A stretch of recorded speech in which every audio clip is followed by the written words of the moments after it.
नमस्ते बच्चों, कनेक्टेड में आपका स्वागत है।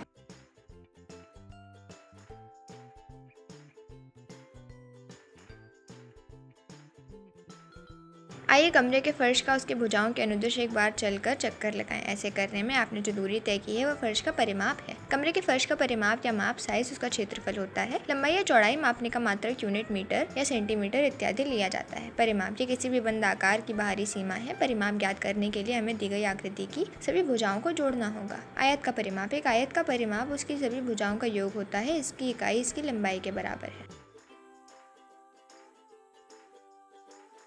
क्षेत्रफल, किसी भी बंद आकृति का क्षेत्रफल परिधि से घिरा हुआ पृष्ठ होता है। इसकी इकाई लंबाई की इकाई का वर्ग है। त्रिभुज का क्षेत्रफल, त्रिभुज का क्षेत्रफल ज्ञात करने का सामान्य सूत्र, यदि ऊंचाई दी गई हो त्रिभुज का क्षेत्रफल इक्वल टू हाफ इंटू आधार इंटू ऊंचाई।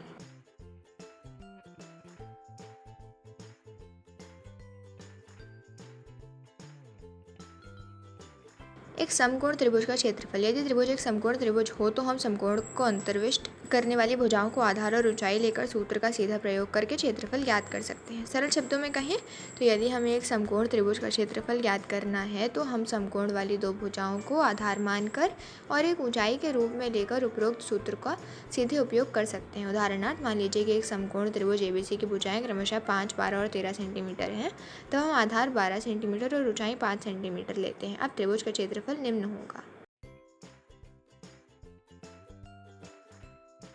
समबाहु त्रिभुज का क्षेत्रफल, किसी त्रिभुज की यदि तीनों भुजाएं बराबर हों तो वह त्रिभुज समबाहु त्रिभुज कहलाता है। समबाहु त्रिभुज में सबसे पहले हमें त्रिभुज की माध्यिका बनाकर ऊंचाई ज्ञात करनी होती है। हम एक समबाहु त्रिभुज ABC का क्षेत्रफल ज्ञात करना चाहते हैं जिसकी प्रत्येक भुजा 10 सेंटीमीटर है। समबाहु त्रिभुज, यहाँ समबाहु त्रिभुज की तीन बराबर भुजाएं 10 सेंटीमीटर की हैं। यदि हम BC का मध्य बिंदु लें तो वह त्रिभुज को दो समकोण त्रिभुजों में विभाजित कर देगा। अब हम त्रिभुज की ऊंचाई ज्ञात करने के लिए पाइथागोरस प्रमेय का उपयोग कर सकते हैं। हम एक समबाहु त्रिभुज PQR का क्षेत्रफल ज्ञात करना चाहते हैं जिसकी प्रत्येक भुजा 12 सेंटीमीटर है। हम याद करें कि त्रिभुज की भुजाएं ज्ञात होने पर उसकी ऊंचाई कैसे ज्ञात करते हैं। ये एक समबाहु त्रिभुज में संभव है। QR को मध्य बिंदु M लेकर उसे P से मिलाइए।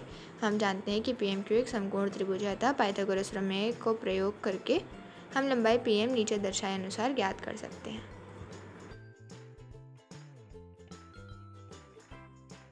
समद्विबाहु त्रिभुज का क्षेत्रफल, समद्विबाहु त्रिभुज में भी हमें त्रिभुज की ऊंचाई ज्ञात करनी होती है और फिर त्रिभुज का क्षेत्रफल ज्ञात करना होता है।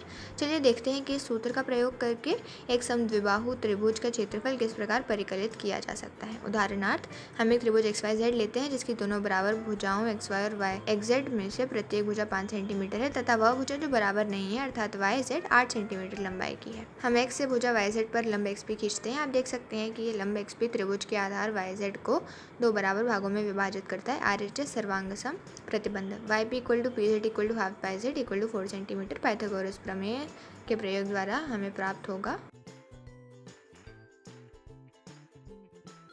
त्रिभुज का क्षेत्रफल हीरोन के सूत्र द्वारा, त्रिभुज के क्षेत्रफल का सूत्र बगुला द्वारा दिया जाता है और इसे हीरोन का सूत्र भी कहते हैं। त्रिभुज का क्षेत्रफल equal to root S, S minus A, S minus B, S minus C, जहाँ A, B और C त्रिभुज की भुजाएं हैं और S अर्ध परिमाप है equal to A plus B plus C by 2। आमतौर पर इस सूत्र का उपयोग तब किया जाता है जब त्रिभुज की ऊंचाई ज्ञात करना संभव नहीं होता है, या आप ये कह सकते हैं कि त्रिभुज एक विषम कोण त्रिभुज होता है। यहाँ त्रिभुज की सभी भुजाएं अलग अलग होती हैं। विषम कोण त्रिभुज,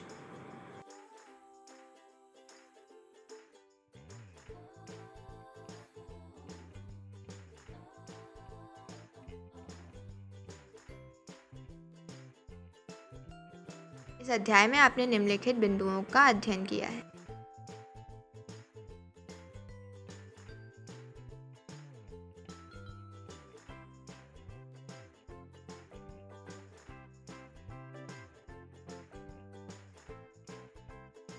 बच्चों, आज का पाठ समाप्त हुआ। आशा है कि आप सबको पसंद आया। धन्यवाद।